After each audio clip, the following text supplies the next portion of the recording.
All right, ladies and gentlemen, welcome back to the channel. Tonight, we're going to be talking about the Chicago Bears because I genuinely believe this team has the potential to be an actually really good football squad this upcoming season. People like to look at last year's Chicago Bears, 3-14.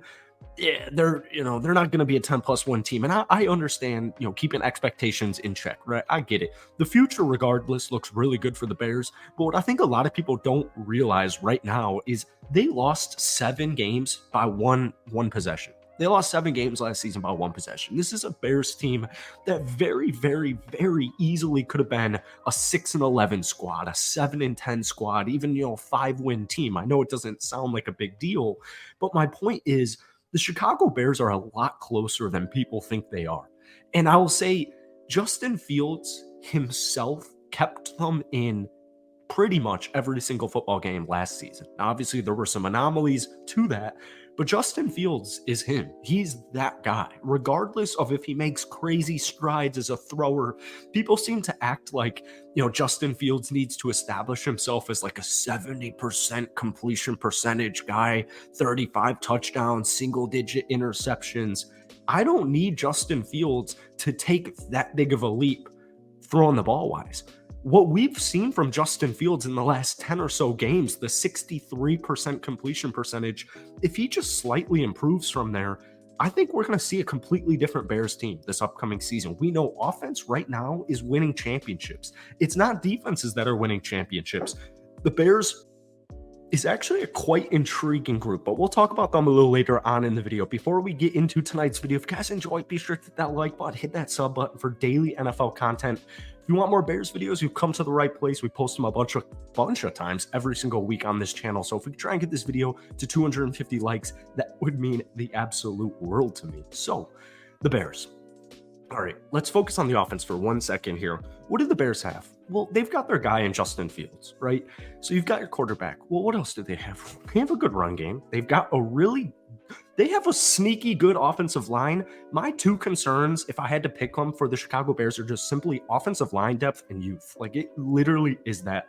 There's a lot of talent. There's a lot of existing talent, potential talent, future talent, whatever you want to say. They've got it. The Bears have pop, baby. They go out there, they pick up DJ Moore.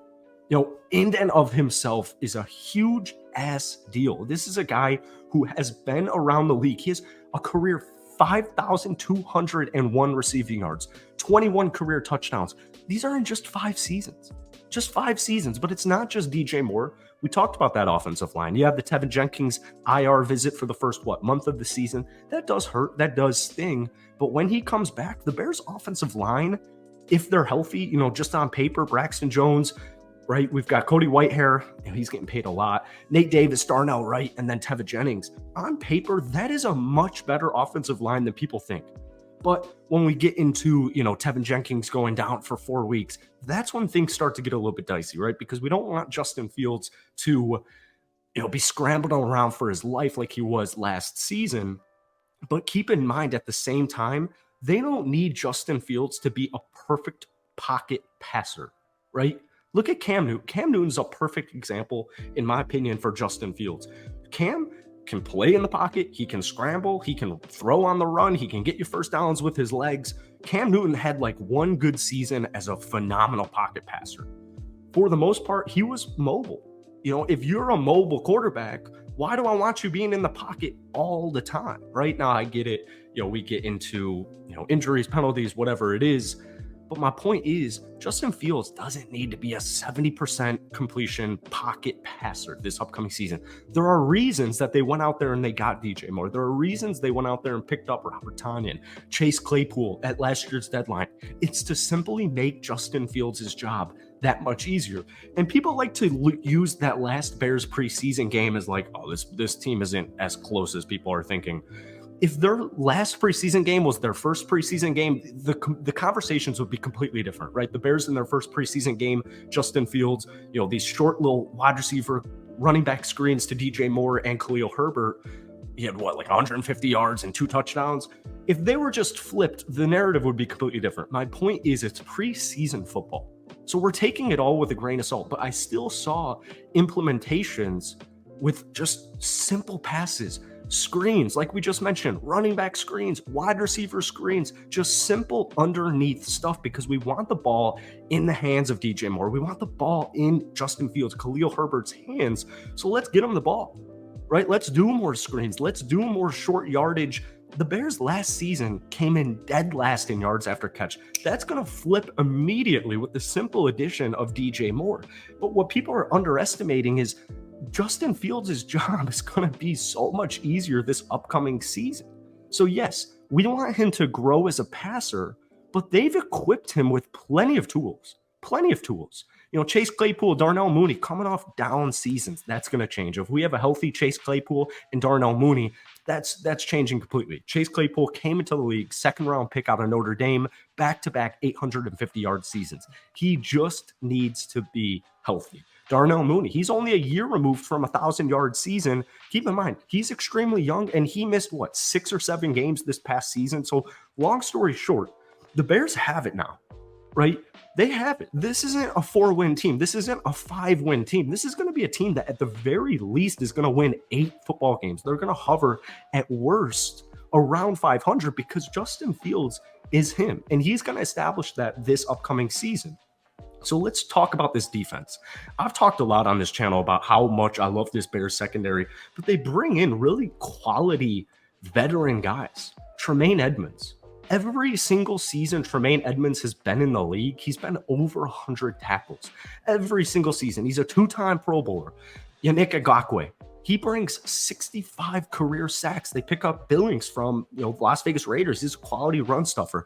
They've got Gervon Dexter right behind him. They've got guys behind him. Zach Pickens, intriguing guys. Now, I will say, I've mentioned this on this channel. I don't need the Bears to trade for Chris Jones because I think Zach Pickens and Gervon Dexter I think they're both future stars, to be quite honest with you. But at this current point, Chris Jones he would completely change the Bears defense. But, this is all hearsay. This is all hypothetical. They also pick up DeMarcus Walker from the Tennessee Titans, who got a bunch of sacks for him that past season. He's entering his prime at 28, coming off his 1 season with Tennessee last year. He had 7 total sacks. So my point is the defensive line, the linebacker rooms, there's some new faces. Andrew Billings, Ngakoue, DeMarcus Walker, TJ Edwards, Tremaine Edmunds.